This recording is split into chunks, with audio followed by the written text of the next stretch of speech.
전쟁포로 사화. 목숨을 걸고 타령하다.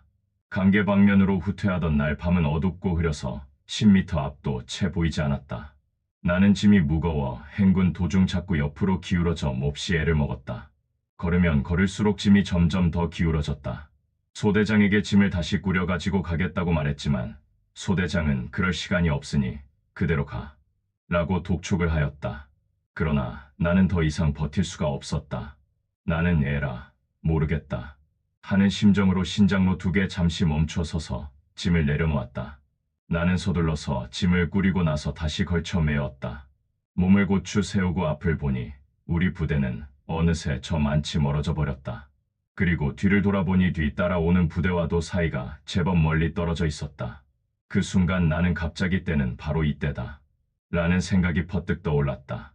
어차피 국군이 우리 고향까지 들어와 대한민국으로 통일이 되어버렸는데 강계로 만주로 가본들 무슨 소용이 있을까? 차라리 이 틈을 타서 도망을 가자. 생각이 여기에 미치자마자 나는 재빨리 숲을 향해 내달렸다. 금방 도로를 벗어나 얼른 나무 숲 사이로 뛰어들었다. 숲은 제법 무성한 아카시아 나무 군락이었는데 나무 사이로는 얼음키만큼 자랑 가시던 물들로 뒤엉켜 있어 가시에 걸려 쉽게 빠져나갈 수가 없었다. 그때 갑자기 사람 소리가 들려왔다. 나는 깜짝 놀라 몸을 숨기느라 가시에 찔리면서도 땅에 납작 엎드렸다. 동료들이 나를 찾으러 온 것이다. 나는 등짐에 맨 하얀 가닥가루 자루가 눈에 띌까 겁이나 자루를 얼른 낚아채 배로 덮었다. 들키면 죽는다. 나는 겁에 질려서 이판사판으로 눈을 꼭 감고 숨을 죽이고 있었다. 시간이 얼마나 흘렀을까? 눈을 떠 동정을 살피니 멀리 소대장과 분대장의 얼굴, 그리고 대원들의 모습이 보였다. 그들은 신장로 부근을 오르내리며 도망간 자리가 아마 여기 어디쯤 될 걸 하고 소리를 치며 나를 찾느라 애를 쓰다가 잠시 후 그냥 떠나버렸다. 만일 잡혔으면 어찌 되었을까? 간밤에 타령하다 붙잡혀 처형당한 도망병을 생각하니 등골이 오싹해졌다. 나는 그 길로 인민군을 피해 무작정 산으로 올라갔다. 나는 어둠 속에서 방향을 잃은 채 밤새 산을 이리저리 헤맸다. 날이 새어 얼마나 걸었을까 하고 주변을 살펴보니 간밤에 도망친 자리에서 불과 400여 미터 정도밖에 벗어나지 못하였다. 내 딴에는 멀리 간다고 밤새도록 애를 썼지만 결국은 길을 잃고 주위만 빙빙 맴돈 셈이었다. 아, 탄식이 절로 났다. 인민군에게 들키면 탈영병으로 잡힐까봐 주위를 사주경계하며 조심조심 산으로 올라 큰 나무 밑에 앉아 기도를 했다. 난리통에 그간 오랫동안 예배 한 번 올리지 못하였다. 하나님 제발 저를 살려주세요. 고향의 가족을 떠올리며 살고 싶은 바람에 간절한 기도를 드렸다. 산에 올라 사방을 바라보니 주변이 모두 매우 높고 큰 산들로 둘러싸여 있었다. 멀리 낙림산맥 주봉들이 까맣게 보이고 그곳에서 뻗어 내려온 산줄기는 매우 험하고 나무가 빽빽하고 울창하였다. 살기 위해 나무로 가야만 했다. 다시 산길로 들어섰다. 숲은 아름드리 나무들이 하늘로 솟아올라 주변이 어둡고 하늘도 잘 보이지 않았다. 무릎까지 쌓인 나무십 더미로 제대로 발걸음을 옮기기도 어려운 숲은 그간 사람의 발길이 닿지 않아 울창한 원시림이었다. 나는 실탄 5발을 총에다 끼우고 걷기 시작했다. 만일 나를 잡으러 오는 자가 있으면 누구든지 사정없이 발사할 각오였다. 만일 죽게 된다면 혼자만 당하지는 않겠다. 라고 마음을 굳게 다졌다. 산등성이를 향해 두어 시간 걸어 올라가면서 지형을 살폈다. 서쪽 멀리로는 묘양산이 치솟아 있고 산세가 웅장하고 험하였으나 경치는 참으로 수려했다. 산에서 내려오는 골짜기의 맑은 물, 아름다운 숲들, 묘한 바위들이 눈앞에 한 폭의 산수화를 보는 것만 같아 아름다운 금수강산이라는 말이 절로 나왔다. 그러나 탐복도 잠깐 나는 그중 작은 봉우리에 올라서 사방의 산과 맥을 살피며 어떻게 하면 집으로 갈 수 있을까 하는 생각만 했다. 사방이 인민군 천지인 현실에서 아무리 궁리해봐도 묘수가 얼른 떠오르지 않았다. 나는 큰 나무 기둥을 의지하고 두 손을 모아 정성으로 기도를 올렸다. 하나님, 제발 저를 도와주세요. 제가 집으로 가는 길을 보호하여 주시고 고향으로 다시 돌아가 부모님을 만나게 해주세요. 앞으로는 예수님을 잘 믿고 좋은 사람 되겠습니다. 하고 절실한 마음을 담아 간절한 기도를 올렸다. 나는 주님이 인도하여 주시고 안전하다고 느껴지는 방향을 택해 산길을 걸었다. 나의 목표는 단순 명료했다. 여기는 평안남도 영원군, 영원군 남쪽에는 맹산군, 맹산군 남쪽에는 양덕군, 양덕군 남쪽에는 곡산군, 곡산군 남쪽이 바로 내가 사는 이천군이다. 여기서 하루 50리씩 걸으면 10일이면 고향에 갈 수 있다. 라고 생각했다. 멀리 산 아래로 비행기 3대가 나무 위를 스치듯 날아 인민군 행렬을 폭격하였다. 신장로 주변에 연기가 오르며 퇴주하던 트럭과 병사들이 박살나는 광경이 보였다. 나도 저곳에 있었으면 죽었을지 모른다. 죽음의 대열에서 벗어났다는 안도의 한숨도 잠시였다. 이윽고 나는 저 높고 높은 계곡, 저 고개를 넘어서 어떻게 집으로 가야 하나. 도중에 탈영병으로 잡히면 총살을 당할 텐데 하는 근심뿐이었다. 나는 아시보 장총과 무거운 짐을 지고 남쪽을 향해 무작정 다시 길을 떠났다. 얼마나 걸었을까? 배가 고팠다.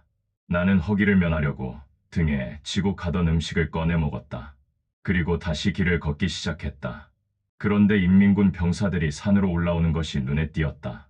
나는 우리 부대원들이 날 잡으러 다시 오는 줄 알고 깜짝 놀라 나무 뒤로 몸을 숨겼다. 자세히 살펴보니 후퇴하는 다른 부대 행렬이었다. 그래도 들키면 큰일이었다. 나는 재빨리 숲속으로 뛰어들었다. 그런데 공교롭게도 바로 앞에 인민군들이 있었다. 나는 깜짝 놀라 심장이 멎는 것 같았다. 아름드리 낙엽송으로 꽉 찬 숲속에 인민군 5명이 웅크린 채 날 빤히 쳐다보고 있었다. 금방이라도 그들이 벌떡 일어나 날 잡으려고 달려들 것만 같았다. 나는 재빨리 그들에게 총을 겨누었다. 꼼짝 마. 만약 조금이라도 위협이 느껴지면 총을 발사할 결심이었다. 죽을 때 죽더라도 내 피값은 하고 죽어야겠다는 생각이 들었다. 그들은 모두 황급히 손을 높이 든 채 눈을 동그랗게 뜨고는 겁에 질린 표정들이었다. 나는 그들의 모습에 조금 이상한 생각이 들었다. 나는 총을 겨눈 채 동무들은 뭐하는 사람이오? 라고 물었다. 그들은 총구를 보고는 겁먹은 얼굴로 서로 얼굴만 바라본 채 무어라 말은 하려고 하나 선뜻 대답을 하지 못했다. 나는 또 다시 대답을 재촉했다. 대체 뭘 하는 사람들이오? 사살해버리겠소 하고 외쳤다. 그때 그 중 한 사람이 두 손을 든 채 손짓을 하며 날 보고 좀 가까이 오라고 했다. 그러나 너무 접근하면 내가 비록 총을 가지고는 있지만 5명이 일시에 달려든다면 위험할 수 있겠다는 생각이 들었다. 나는 거리를 두고 다시 물었다. 동무들은 대체 뭐하는 사람이오? 그들은 서로 몇 마디를 주고받으며 의논을 하더니 체념하듯 대답했다. 동무, 우리는 서울 영등포에서 의용군으로 끌려왔소. 후퇴 중 도망했는데 들키면 죽을까봐 숲속에서 사흘간 굶었습니다. 서울서 여기까지 오다 탈출을 했으나 길을 알 수가 없고 들키면 죽을 것 같아 옴짝달싹 못하고 사흘을 굶었더니 이젠 아무런 힘도 없어요. 우리를 관대히 용서해 주시고 인민군 대열에 넣어주시면 그대로 따라가겠습니다. 라고 통사정을 하였다. 그 말을 듣자 나는 안심이 되며 뛸듯이 기뻤다. 나는 그래도 믿기지 않아. 그 말이 정말이냐고 재차 물었다. 그들이 진짜 도망병임을 확인한 나는 나도 당신들과 같은 도망병이오 하고 달려들어 서로 손을 잡고 인사를 했다. 산속에서 도망병이 도망병을 만난 것이다. 이게 꿈인지 생시인지 믿기지 않을 만큼 참으로 반가웠다. 나는 그들이 사흘을 굶었다는 말에 등에 지고 있던 밥과 고기를 꺼내주며 먹으라고 권했다. 그들은 음식을 보고 반색을 하며 밥과 고기를 순식간에 다 먹어치웠다. 물도 반찬도 없이 마치 걸신 들린 듯 먹어치우는데 나는 사람이 음식을 그렇게 맛있게 먹는 모습을 생전 처음 보았다. 그런데 의외의 일이 벌어졌다. 폭식을 한 5명 모두 갑자기 비실비실 자리에 쓰러졌다. 나는 사단이 벌어졌나 싶어 깜짝 놀랐다. 그런데 그들은 극도의 긴장감 끝에 살았다는 안도감과 피곤한 포만감을 모시겨 깊은 잠에 골아 떨어진 것이었다. 얼마나 깊이 잠이 들었는지 아무리 몸을 잡아 흔들어도 아무도 깨어나지 않았다. 나는 큰 탈이 난 것 아닌가 하는 불안한 생각에 그들이 잠에서 깨어나기만 기다리면서 주위를 열심히 경계했다. 혹시라도 다른 사람들한테 들키면 큰일이기 때문이다. 그들이 잠에 취한 것이 아침 10시쯤 되었는데 저녁 무렵이 되어서야 하나 둘 깨어났다. 나는 그들과 남쪽으로 가는 길을 의논을 했다.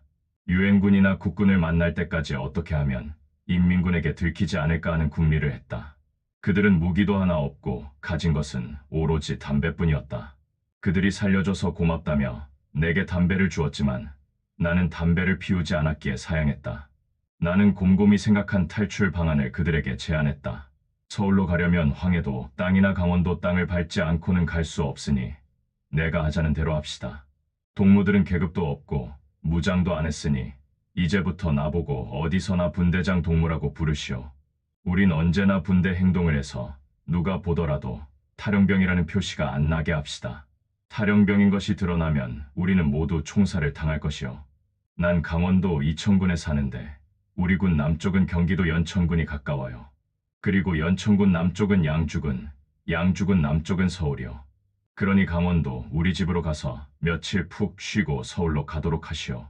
우린 이제부터 생사를 같이 하는 행동을 합시다. 라고 말했다. 그들은 내 말을 듣더니 참으로 고맙다며 모두 눈물을 흘렸다.